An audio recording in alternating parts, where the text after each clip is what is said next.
Retired military, did a little over 22 years. My mind was blown on how much I didn't know.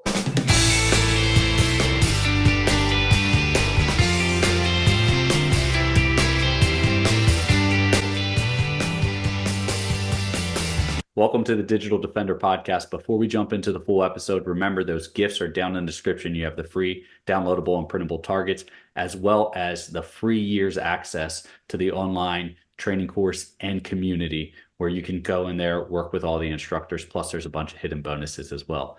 Stay safe, and let's get over to the episode.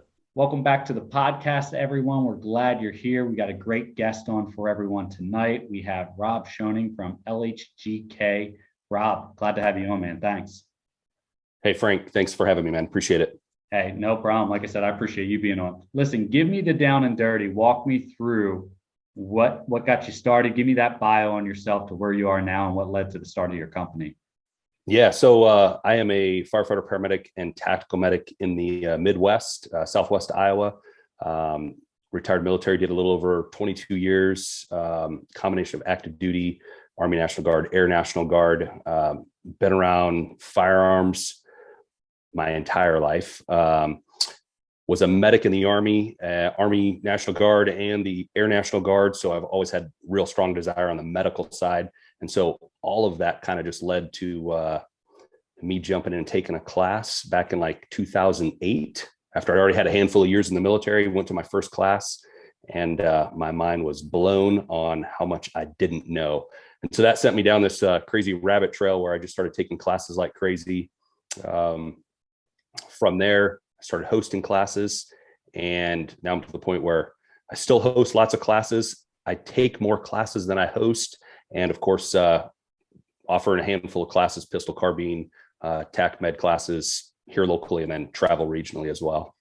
Yeah, and you actually have some classes coming up, which we'll hit on that a little bit later on. But 22 years of service in the military. Thank you for your service. Heck yeah, thank you, man. Appreciate it. And you kind of hit on something that really wants me to start off with this first question is, you have 22 years in the military, yet you said in 2008, you realized, man, I need to learn more. You know, most people equate law enforcement and military with the best gun runners in the world. Walk me through your point of view on that. Yeah, so the very first class I took was a 1911 pistol smith class, and that was with Larry Vickers.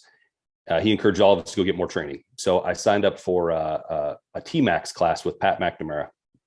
Went to that class, and I was just blown away by just simple things that I feel like I should have known being in the military. So just to dive a little bit deeper into that, my very first unit I was in was an airborne infantry unit. I was a medic for a line company and did 2 years there. Then I was a flight medic. And then I came home and was Army National Guard in another infantry unit, and kind of kept going that way. So by the time 2008 came, I'd been in a handful of infantry units. I did have an infantry MOS, but I'd always primarily been a medic. When I went to this class with Pat, just little stuff, trigger manipulation, and the way he broke down all the imperfections in the trigger from machining that I should be feeling when I'm running that gun. No one had explained it to me. And I hit him up and asked him, hey, why do I not know that? I feel like I should know that. And he's like, well, if the guys above you didn't know it, they're of course not going to tell you. And so from there I was hooked and just dove in head first and kind of went crazy from there.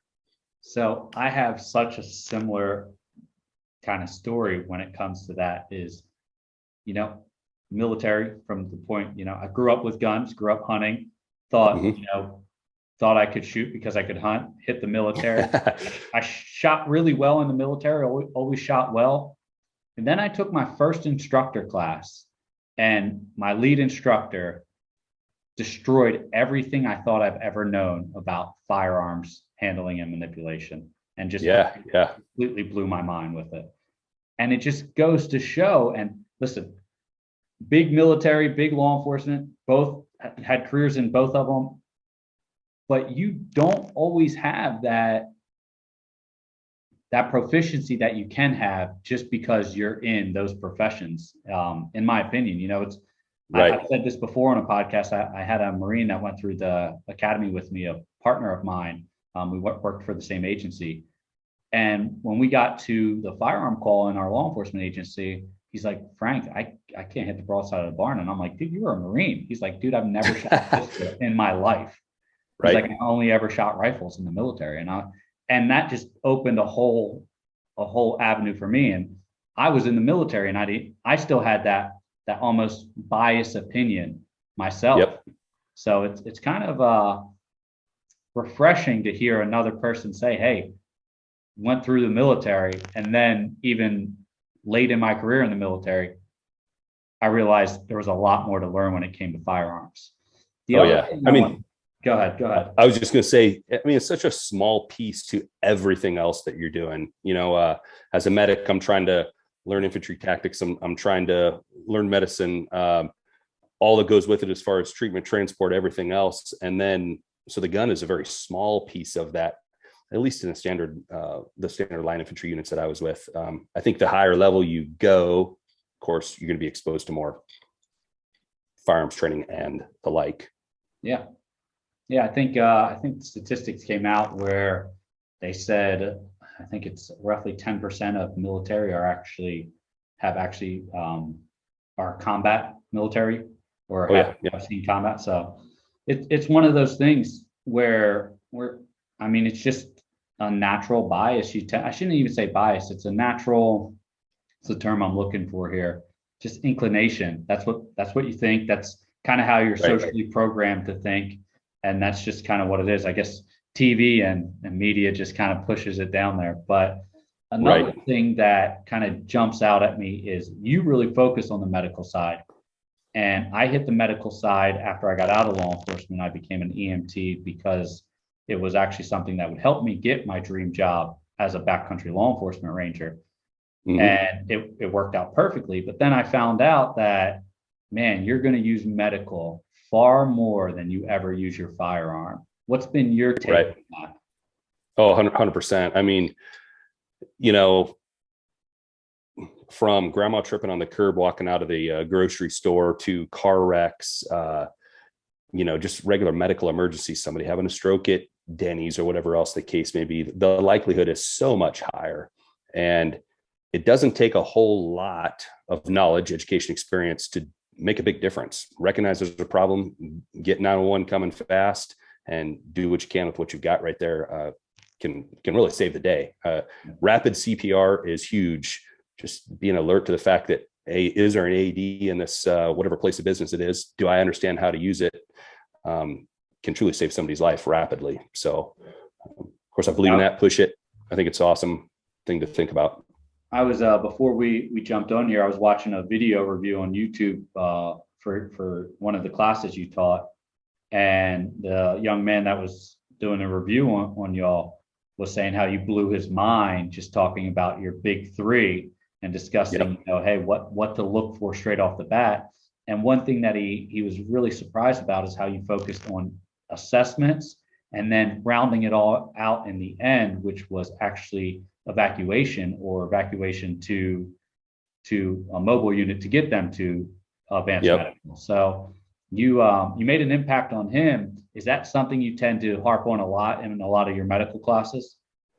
Yeah. So the medical class that I've got, it's a 4-hour class. I really try to get people to acknowledge the fact that, hey, these things happen. Rapid identification and treatment of the 3 leading causes of preventable death, and always having security up if we're thinking about firearms, and always thinking about transport can be huge. So, I mean, transport things can be little things such as, do you know where you are right now? Can you give me your address? So, for example, one of the things that I try to do is on my range, I've got a placard up there on the wall that says, here is where you are. And then, that's the first thing they're asking when you call 911. So you should know where you are. And I mean, if you don't know where you are exactly, can you say, hey, I'm at Pepper Jackson, Council Bluffs, Iowa, at this location, for example. So getting people coming to you really shortens the overall time that it takes to get to higher level care, which is what we should be trying to do.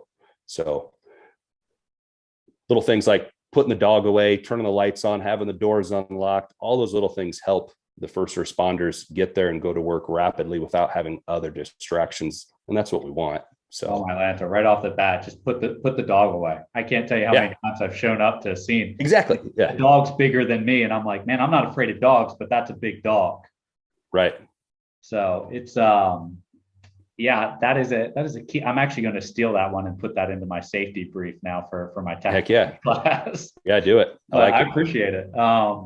It's something I've actually, even as an EMT, like right there, I forgot, which is why I love doing these podcasts, because there's just so much to learn from other instructors out there. Now, you have this elaborate background, you have multiple degrees, definitely have the experience needed in the field, but you've decided to kind of branch out farther than most instructors and handle not only TacMed or tactical medicine, you handle pistol, you do some carbine work. Have you found it to be a stretch for you, or are you, the way I look at it is I kind of find it that they all kind of mesh together if you teach it in a right kind of sequential order, in my opinion. What's been your take on it? Have you found that you need to, okay, hey, I need to put on my TacMed hat now, or my pistol hat here, or how's it work for you? How do you feel about that? I tend to believe, like you, that it kind of all goes together. Hey, I'm looking for the basics, the big chunks, the things that we should be doing as close to right all the time. And I think there's, of course, a lot of overlap with pistol and carbine. But really, if you dive deep into it, I think the same thing applies with medicine. So, hey, am I stopping the bleeding? Am I getting the airway open? I make sure they're breathing. The basic concepts of March. Am I thinking about security? Because, hey, we know all these active shooter things are going on. And then if transport should be at the top of the list as far as keeping that coming too. So I do believe there's a ton of overlap. I think the same way about all that stuff as I do with firefighting. I'm a training coordinator at my fire department. So I run the academies, run all upgrade training, and it's the same thing there. There's overlap even in that stuff. I mean, the goal would be get to the right place as fast as possible, rip the hoses off the rig, get it to the right spot, get water flowing, get it inside, knock the fire down. So very similar, a lot of overlap in all those things, I tend to believe. Just winds up being, technical differences at that point, Yep. Instead of running in there with a gun drawn or a rifle mounted, you're running in there with a hose that's connected and probably can do more damage if not handled properly. Yeah. Yes. Yeah.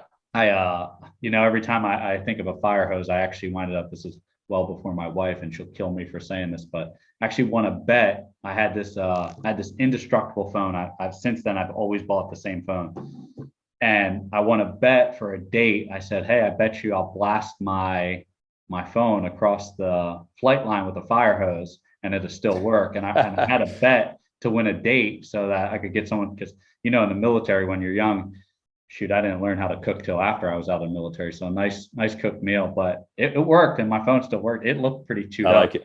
That's all I think about now when I hear fire hose. I'm just like, yeah, I want to bet once with that. Yeah, I like it.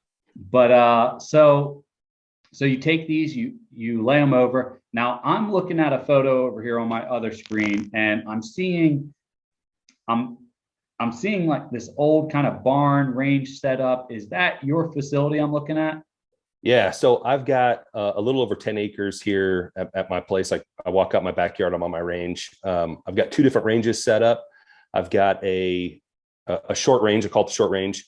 It's roughly 30 yards deep, 25 wide, gravel berms on three sides. I've got, cars, barricades, all that stuff out there. My longer range, primarily used at 100, just got a berm on the far side that we shoot into, but we can stretch it out to 200. Depending, I do run a private competition group, and so we'll use both those ranges interchangeably just to challenge us a little bit more, work up the cardio, all that good stuff. But yeah, I'm truly blessed that I can walk 100 yards and I'm on the range. If I really want to, I can step out of my garage and launch rounds, 100 plus, and I'm ringing steel right out the back door. So it's awesome. Yeah. I mean, it's absolutely stunning. And for those of you listening, if you're out in Iowa, you're going to want to go take class with Rob just to go shoot at this range. I'm actually, do you want another son? Do you want to adopt another son? I'll move out there right now. It's a stunning, the view in itself right now, just from this one picture I'm looking at, it is a stunning range. I think I appreciate that. Yeah. It's constant work. I got home from work today and ran out through the 5-gallon backpack sprayer on so I could clean up the weeds. And, but I mean, it's awesome. I love it. Truly lucky to have it. So how do you juggle it all as being an instructor, being prior military, you're still kind of actively supporting a law enforcement role. You're still actively supporting a firefighter paramedic role. You're running classes, you're guest instructing from what I could see on a couple other points. How are you juggling it all? How's it handling? And is the family there? Do they help you out? How's it all work? Yeah. So, well, first and foremost, my wife is the most patient, amazing woman on the planet. And she supports me big time in doing all of that stuff. And if she didn't, none of it would be possible. She's all about me shooting, doing classes, traveling. She knows that it's my passion. She supports me in that. So that's huge. My boys do help me occasionally with classes. They take classes as well. When I bring instructors in, they take my classes, they help me with classes. So we're also active in competition this weekend. We're doing the Cornhusker Classic at the Eastern Nebraska Gun Club. Good stuff. So we're running 10, 12 stages of USPSA on Saturday, and trying not to get burned up in that humid Midwest heat. But hey, I try to get some sleep when I can and stay active exercising, and I try to stick to the stuff that I'm familiar with, or at least have a passion with. So yeah. Those are key. No, it's amazing. What's something that with so many people wanting to become firearm instructors, what would you tell them as a good jump off point? Of course they need to get their certifications required for their state and their laws, but what's a good jumping off point from there, that for someone who really wants to just kind of maybe not jump into it and quit their job, but get started and get rolling? How would you go ahead and approach them, give them some advice? Yeah, I would say probably the first thing is, if you can, just treat every single class, every single interaction, every single class you take, whether it's firearms or not, as instructor development, because it doesn't matter if it's at the community college or at church, listen to the pastor. How people break down the message, how they deliver that is the real gold to everything. You can be a phenomenal shooter, but if you can't explain how to do it, it's kind of a lost cause in a way. And the other thing is, it does take reps. So you've got to get out there, even if it's just friends and family, try to pay attention to what it is that they're doing, see if you can figure out things and truly have a heart that wants to help. So it's not about ego and any of that other stuff. If you're not in there to truly help others, then, I would encourage you to reevaluate all that, but get out there, listen to everybody, every single class, instructor development, and then just start getting reps. Yeah. I couldn't agree with you more when it comes to every instance is a training point or a learnable point. My whole style is nothing but taking from other instructors what I like what they did and molding it into something of my own. And 100%. Even today, when you said, hey, I like to make a caveat about pets and animals running around when you're prepping for, a response team to come in. I know that firsthand. Never thought about explaining. It's come up in conversations, but it's not in my normal brief. So even that right now, just a simple podcast like this, taking something from that and growing. And to kind of go back to what you said and to caveat that, something as basic as a first aid CPR AED class from your community college. Mm-hmm. There's such valuable skill in there. I once heard someone say, and this has stuck with me for my whole life, learning is a pull system, not a push system. You have to pull out of your instructors or your teachers what you want. They can't push it upon you. They can put it out there and you can, but ultimately you have to be the one to take it in and receive it. So it kind of comes down to that. I'm a Red Cross first aid CPR AED instructor. and I'll teach these classes, and I see so many people where I go to these classes, their company's paying, $100 or $120 a person for these classes. And they're just like, oh, it's just something I have to do and I have to be here.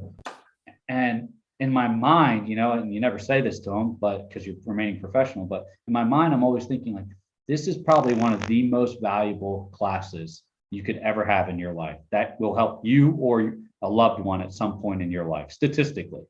Right. So it's breaks my heart every now and then when I see people Yeah. It's whatever. Or I'm like, hey, you don't have fun with it, but at least try to learn something from it and take it serious. So I agree with you 100% on that. It's you said something there, Frank, that made me I was having a conversation with a buddy at work, and we were talking about he's a new instructor. He's trying to figure out all the ins and outs and how to roll things out and everything else. And I made the comment of, hey, that there are truly advanced level instructors without a doubt. They perform at a high level. They've been doing it a long time, put a lot of work into being good at what they do. But I think the same thing happens for students. Like, there are advanced level students.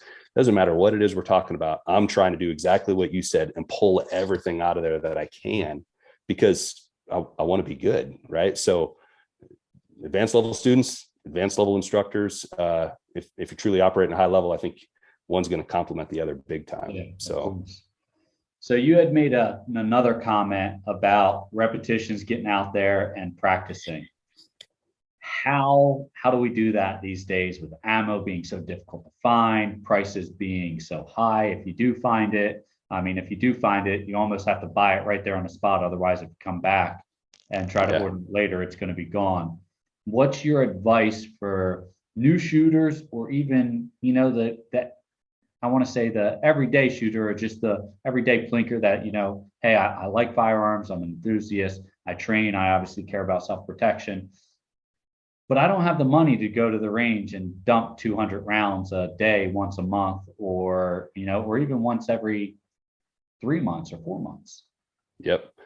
So I'm a huge advocate of dry fire. I never was. I didn't really believe in it. I didn't even understand what it was. And then I'm not sure if it was, Vickers or McNamara, Harrington, or one of those guys. They were just really pushing dry fire.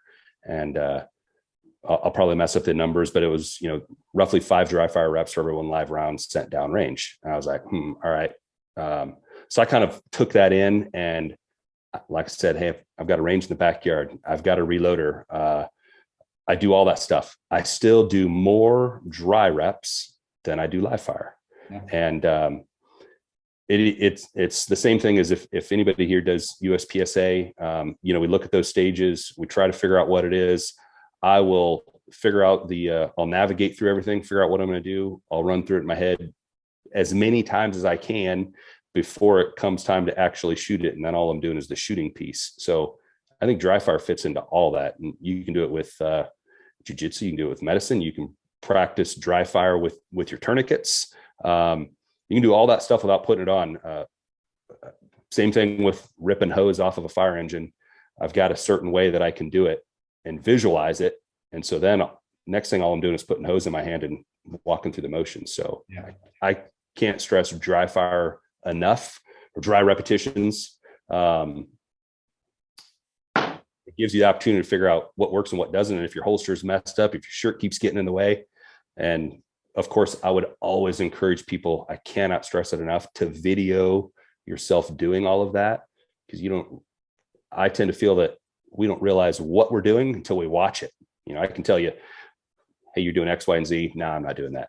So then I show you the video of you doing, you're like, oh, okay, I guess I am. So dry reps, video are 2 huge things that will make a big, big difference in what it is you're doing. One of our free training guides is actually a 2-day e-training guide, where it's just 30 minutes a day for 2 days. And it walks you through that, and you can use a laser bullet or a laser bore sight. It doesn't matter.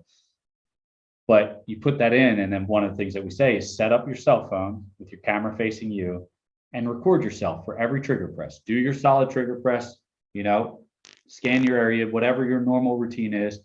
Mm-hmm. Then get your gun up and functioning again. If you got to re-rack, and do it again. People tend to say, oh, I didn't dip the gun. I'm like, play your cell phone back in slow motion. And they play it back in slow motion, and you just see it, and you see that ever so, yeah. Hey, that doesn't make a difference at 3, 5, maybe 7 yards. Bump out to 25, and you're dropping those shots really low and left or really low and right.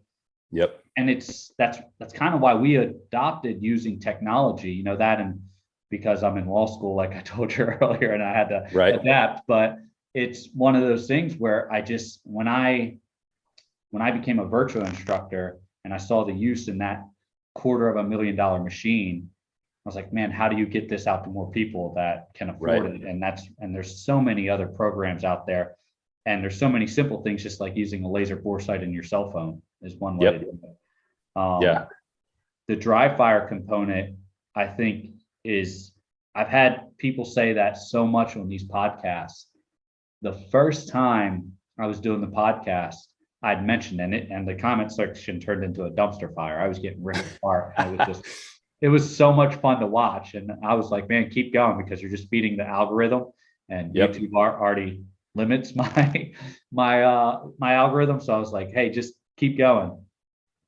And because I had made the comment, said I train every week, but I probably only put somewhere between 300 and 400 rounds per platform. So, maybe I'm shooting 300 rounds out of my 43 and 300 rounds out of my 48, and then maybe another 300 rounds out of my Ruger American. And then same thing with both my platforms for my AR and then my long rifles and things like that. But I said I'm only probably shooting maybe 300 rounds a year out of my platforms these days, because I'm using a laser system to train, and a dry fire laser system. And I pitch it to everyone as it's the bridge between dry fire and live fire. Now, it's not perfect, but I'm pulling the trigger and I'm getting almost exactly the same feedback I would as putting a round down range. Yep. So for me, I was like, man, it's a no-brainer. But I got ripped to shreds when I said that. And then every instructor I've brought on has said the exact same thing you did. Man, those comments dried right up. No one said anything after that. You get instructors like you on here that say, yep, dry fire as much as possible. And people start scratching their heads like, man, I might be missing something here.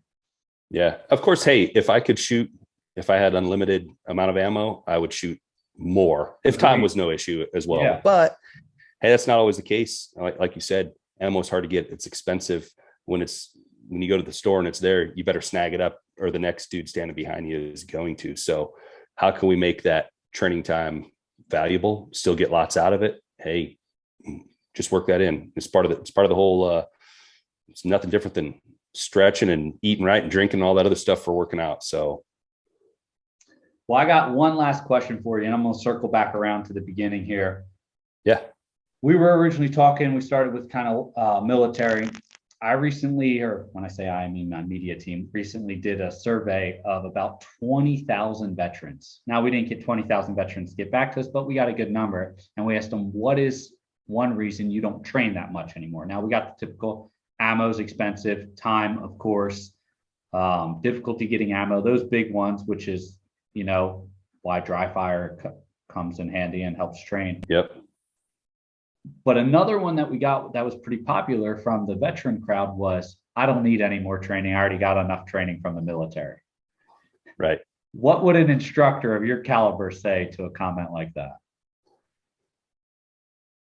Well, I would probably just move on, because I don't believe it. I mean, I hate to whip out the BS flag and be rude right off the bat, but I usually let somebody's performance speak for itself. Yeah. And so, and of course, hey, if you've taught one firearms class where you're actually analyzing the target and asking guys to do something, it becomes very evident. And that's the same thing with firearms, with medical, with firefighting, any of that stuff.